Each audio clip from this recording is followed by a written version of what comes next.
কেমন লাগলো সেটা তো জানবই। তার আগে যাকে ছাড়া এই কর্মযজ্ঞ সম্ভবই ছিল না তাকে মঞ্চে ডেকে নিচ্ছি, আমাদের নাটকের নির্দেশক, আমাদের কোলাহলের সভাপতি শ্রী নাইজেলা কারা।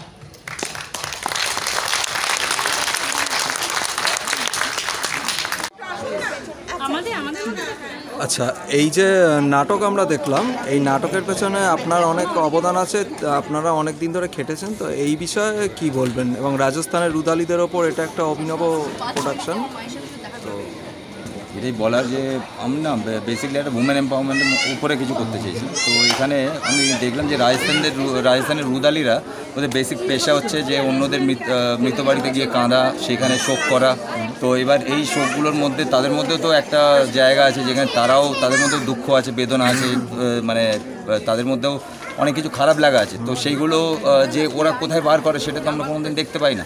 তো সেইভাবে আমি এই টপিকটা ভেবেছি এবং এই রুদালিদের অ্যাসপেক্টে কাজ করেছি। কারণ আমরা রাজস্থান, এই নর্থ ইন্ডিয়াতে খুব বেশি ফিমেল জেনোসাইড, তারপরে এই বাল বিবাহ, তারপরে এই উঁচু জাত নিচু জাত, এই সাবজেক্টগুলো দেখে এসেছি বহু বছর ধরে।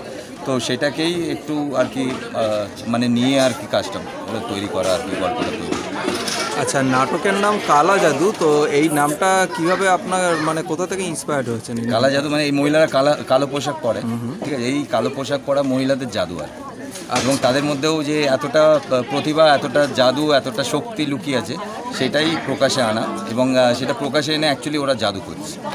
আচ্ছা, এর পেছনে কি কোনো আপনার ইন্সপিরেশন আছে এই নাটকের পেছনে, রাজস্থানের বা এখানে বা অন্য কোথাও? না, সেরকম কোনো ইন্সপিরেশন নেই আমাদের, মানে এটা আপনার নিজস্ব পরিকল্পনা এবং অভিনবই? হ্যাঁ, এই কনসেপ্ট নিজস্ব পরিকল্পনা, বাট বেসিক উমেন এম্পাওয়ারমেন্টের উপরে কাজ করতে গিয়ে না, মানে এই রাজস্থানের রুদালিদের কথা মাথায় আসে এবং সেটা নিয়ে কাজ করা হচ্ছে। তো এর মধ্যে কিছু অ্যাসিড আক্রান্ত ওরাও অভিনয় করেছেন, তো ওদের নিয়ে কাজ আপনি মানে কতদিন ধরে করছেন? এই প্রথম না এর আগেও করেছেন? না, এর আগে আমরা অটিস্টিক আর যৌনকর্মী বিভিন্ন রকম মানুষদের নিয়ে কাজ করেছি। এই অ্যাসিড আক্রান্ত ওদেরকে নিয়ে প্রথম কাজ আমাদের।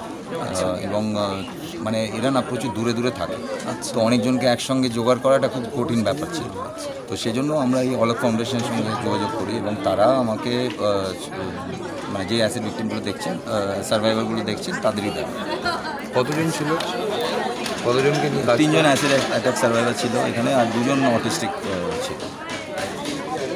আর যত আর্টিস্ট তাদের মধ্যে আপনার সবাই পুরনো না নতুনও আছে? বেশিরভাগই নতুন, বেশিরভাগই নন প্রফেশনাল অ্যাক্টার্স, 1-2 জন ছাড়া যারা আগেও কিছু কাজ কোলাহলের জন্যই করেছে। এরা সবাই থিয়েটারের বাইরে মানে নতুনভাবে এসছে? হ্যাঁ, নতুনভাবে এসছে বিভিন্ন ব্যাকগ্রাউন্ড থেকে এবং তারা এই প্রজেক্টের জন্য একসঙ্গে এসে আর কি কাজটা করেছে। আচ্ছা, আর যে পুরুষ অভিনেতা দেখছি, পুরুষ অভিনেতাদের মধ্যেও একই রকম? পুরুষ অভিনেতারাও সব লাইক ট্রেনি অ্যাক্টার্স বলতে পারেন, মানে অনেক দিন ধরে ওরা কোলাহলের সঙ্গে যুক্ত এবং বিভিন্ন প্রজেক্টে বিভিন্নভাবে কাজ করে, তো সেভাবেই তারা যুক্ত হয়েছে এবং আছে। নমস্কার।